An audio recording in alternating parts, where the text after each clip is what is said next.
Senhores, bom dia. Nefropatia induzida por contraste. Eu sou o Capitão Tonial, sou médico radiologista do Serviço de Radiologia e Diagnóstico por Imagem do Hospital Militar de Área de Porto Alegre. Introduzo esse tema com essa imagem. Trata-se de um estudo tomográfico não contrastado em eixo axial de uma mulher de meia idade que, hipoteticamente, chega ao hospital militar com queixa de cefaleia. Nessa imagem, existe uma lesão. A lesão está aqui, junto ao osso etimoidal, e, após a utilização do meio de contraste, ela demonstra um realce intenso e homogêneo na fase arterial. Em se tratando de uma lesão extraaxial, sugere-se fortemente a possibilidade de se tratar de um meningioma. Essa série demonstra a diferença de acurácia entre o estudo não contrastado e o estudo contrastado. O contraste, de fato, aumenta muito a acurácia dessa lesão. Nesse outro caso, temos um corte axial do abdômen no nível do fígado, evidenciando-se uma lesão hipoatenuante no lobo hepático direito, que, sem a utilização do meio de contraste, é totalmente inespecífica.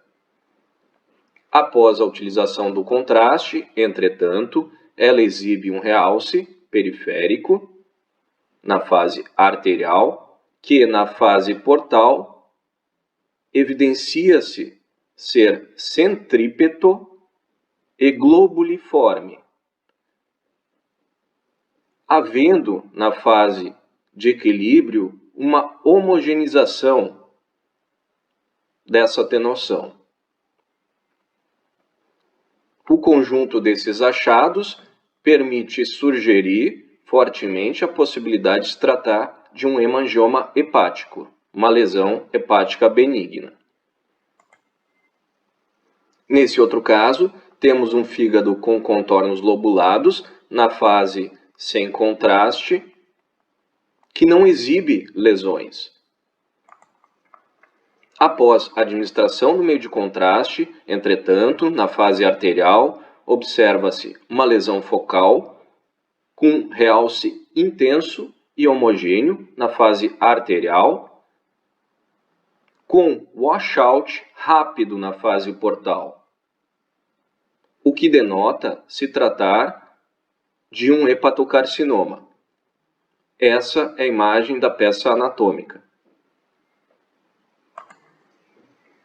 Nesse outro caso, temos um corte axial do tórax ao nível da artéria pulmonar e um paciente com suspeita de tromboembolismo pulmonar. Nesse corte, não se identificam alterações significativas. Entretanto, após a utilização do meio de contraste, se evidencia um trombo num tronco da artéria pulmonar direita e em ramos segmentares da artéria pulmonar esquerda, o que denota se tratar de um tromboembolismo pulmonar. Senhores, todos esses casos eu trouxe para demonstrar que o contraste é muito importante na condução dos nossos pacientes no nosso dia a dia do Hospital Militar de Área de Porto Alegre, implicando em desfechos diferentes e melhores prognósticos quando realizados, certamente.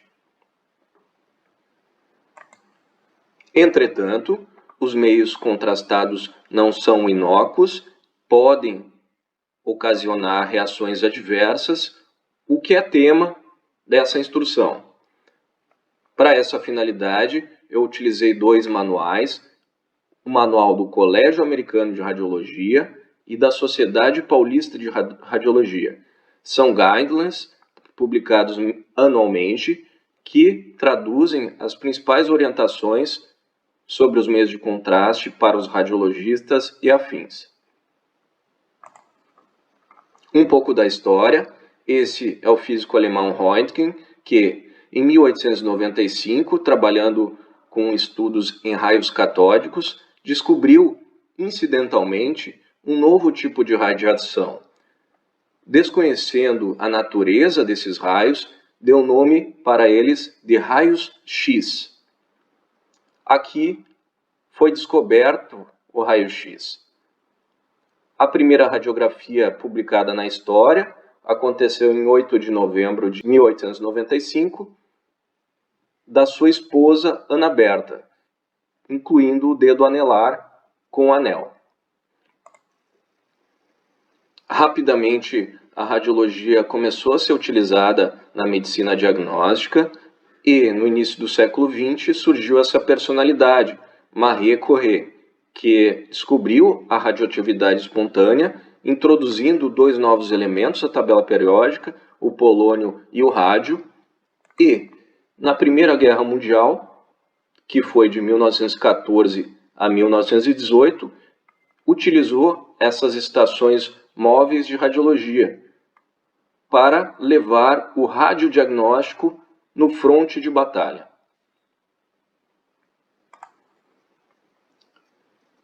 Em 1920 surge o primeiro meio de contraste. Inicialmente os meios de contraste eram lipossolúveis, iodados, iônicos de alto peso molecular. No início da utilização desses meios contrastados, já se observou que eles causavam altos índices de reações adversas, renais e extrarrenais. Por esse motivo, a fórmula da substância foi aprimorada e no final da década de 70 surgem os contrastes iodados não iônicos de baixa osmolaridade. Essa propriedade permitiu uma menor incidência de efeitos adversos, que passaram de 12% para 3% dos casos. E atualmente, com um maior aperfeiçoamento ainda da fórmula, temos uma incidência de efeitos adversos de 0,6%, sendo que a maior parte são efeitos leves e os graves são raros.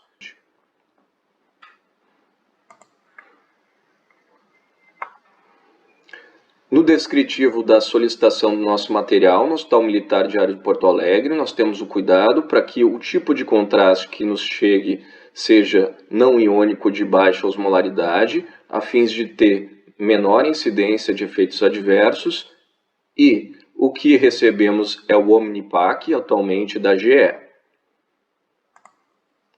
O cenário atual é de um grande desabastecimento dessa substância, tendo em vista um surto de Covid, que atingiu mais especificamente a cidade de Xangai, na China, o que causou fechamento da principal fábrica produtora dessa substância, da GE, em abril, retornando somente uma pequena capacidade de 20% em maio e totalmente a partir de junho, o que gerou uma carência mundial no mercado de contraste iodado. Atualmente, nós trabalhamos com a necessidade de racionalização do uso dessa substância. Temos o controle através do SIGWeb da quantidade de exames contrastados que realizamos mensalmente. E estimamos que haja a possibilidade de haver uma carência dessa substância caso nossos estoques não sejam abastecidos. Por esse motivo, temos que ter cuidado na realização desses exames, com o intuito de minimizar o desperdício, utilizando-se protocolos bem estabelecidos. Para essa finalidade foi feito um guia que está fixado no pronto atendimento sobre a prescrição de contrastados na emergência, onde existem as principais indicações clínicas do uso de tomografia e, nesses casos, se há ou não indicação de radiofármaco.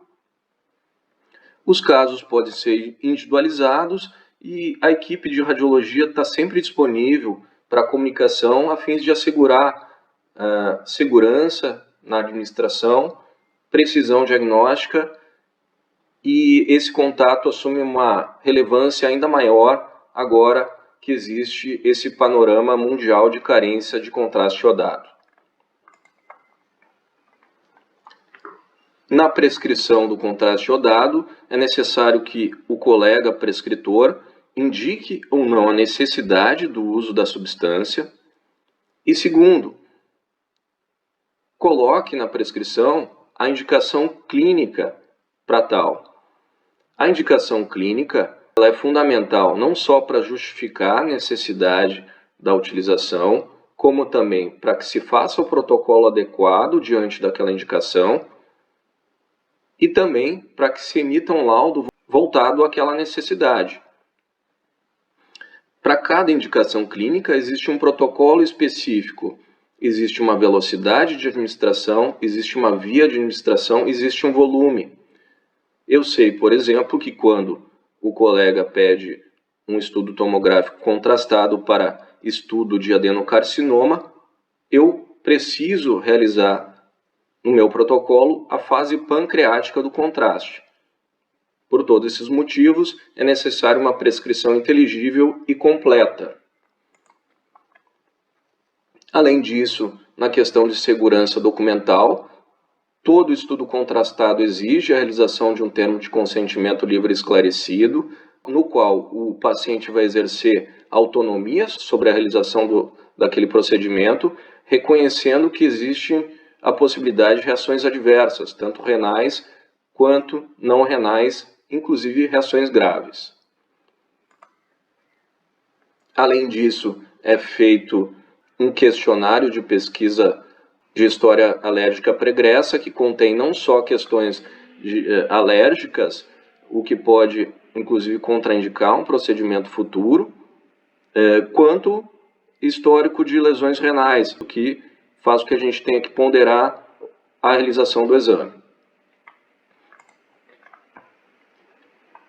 É fundamental que todo tipo de reação ao contraste iodado seja sempre notificado ao núcleo de segurança do paciente, inclusive descrevendo a substância que causou aquele efeito. Isso pode ser útil para administrações futuras, por exemplo. E também toda reação alérgica, toda reação adversa deve ser registrada e evoluída em prontuário. Dos eventos adversos, então, temos os eventos não renais, que são extravasamento meio de contraste, e as reações alérgicas. Além disso, temos a nefropatia induzida pelo contraste, que eu vou abordar nesse momento. Uma vez que o contraste seja administrado e chegando aos túbulos renais, ele exerce um efeito tóxico sobre aqueles tecidos e causa alterações hemodinâmicas locais, o que pode ocasionar elevação da creatinina em pelo menos 25% ou 0,5% com relação aos níveis basais, dentro de 3 dias após a administração do meio de contraste.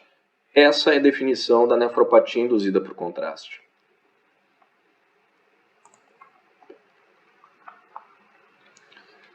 Na revisão da literatura, a gente tem um contexto atual em que muitos estudos bem controlados têm demonstrado a partir de 2013 que, na realidade, a nefropatia induzida por contraste é uma entidade muito mais rara do que se imaginava. Entretanto, a atual posição do Colégio Brasileiro de Radiologia e da Sociedade Paulista de Radiologia é que ela é uma entidade real e, por esse motivo, a gente tem que tomar todos os cuidados para evitá-la. O principal fator de risco para nefropatia induzida por contraste está naqueles pacientes que têm insuficiência renal prévia, com uma taxa de filtração glomerular abaixo de 30, e nesses grupos, portanto, o contraste ele só pode ser utilizado se o benefício em potencial superar o risco em potencial. é o princípio bioético da beneficência que tem que ser aplicado.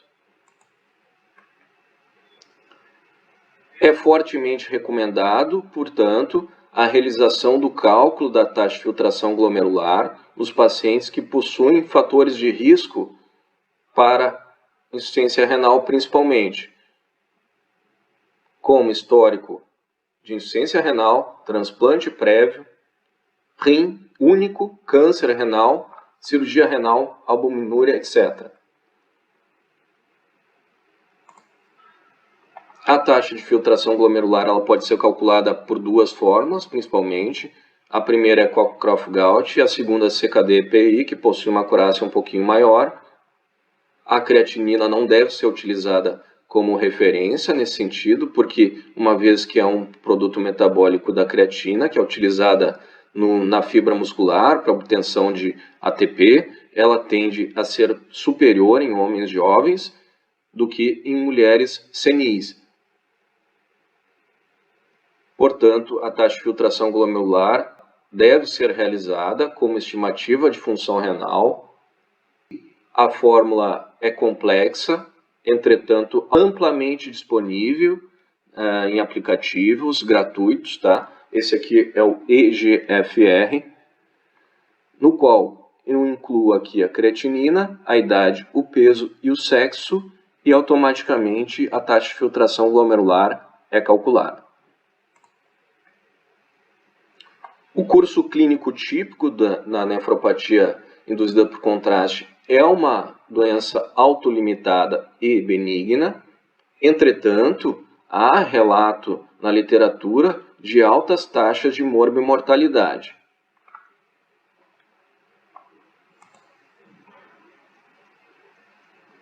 E aqui é o slide mais importante dessa instrução, porque coloca as ações preventivas naqueles casos em que temos uma taxa de filtração glomerular abaixo de 30. O que podemos fazer no hospital militar para evitar a nefropatia induzida por contraste, em especial nesses pacientes do grupo de maior risco? O primeiro ponto é a hidratação profilática intravascular. Essa hidratação, como foi dito, ela não pode ser feita via oral, ela tem que ser intravascular. E segundo, ela deve ser sempre monitorada e individualizada.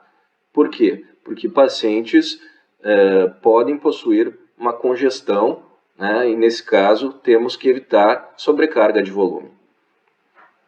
Além disso, o que é muito mais importante agora no cenário de carência do contraste iodado é que a gente tem que evitar reinjeções de contraste em curtos intervalos de tempo.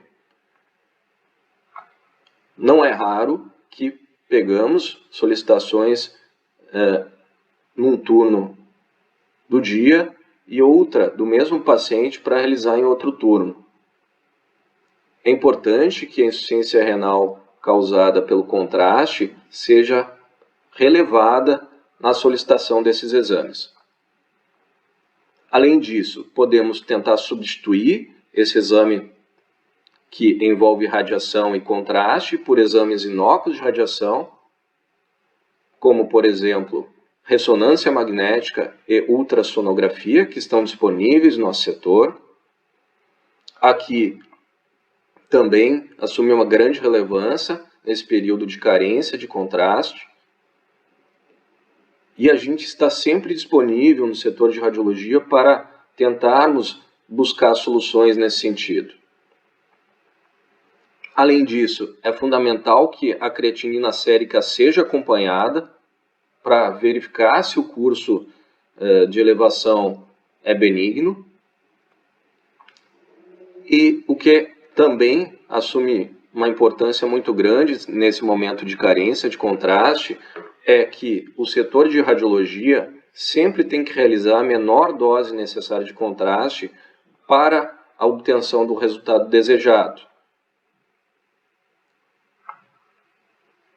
Além disso, como já foi colocado, temos que ter cuidados com relação à segurança documental. No pedido médico, deve haver as informações clínicas necessárias, primeiro, para indicar aquele procedimento, segundo, para que se conduza um protocolo específico para aquela finalidade E terceiro, para que se emita um laudo voltado àquela necessidade. É necessário que se faça um questionário de história pregressa que aborde questões de reações alérgicas, que inclusive podem contraindicar o exame, e história pregressa de lesões renais. É importante que se faça o termo de consentimento livre esclarecido, no qual o paciente exerce autonomia sobre a realização daquele exame, reconhecendo a possibilidade de reações adversas. E quarto, por fim, é muito importante que qualquer tipo de reação seja evoluída no prontuário do paciente no SIG e seja preenchido o formulário de registro de eventos junto à aba do núcleo de segurança do paciente. Senhores, finalizo essa apresentação com essas imagens.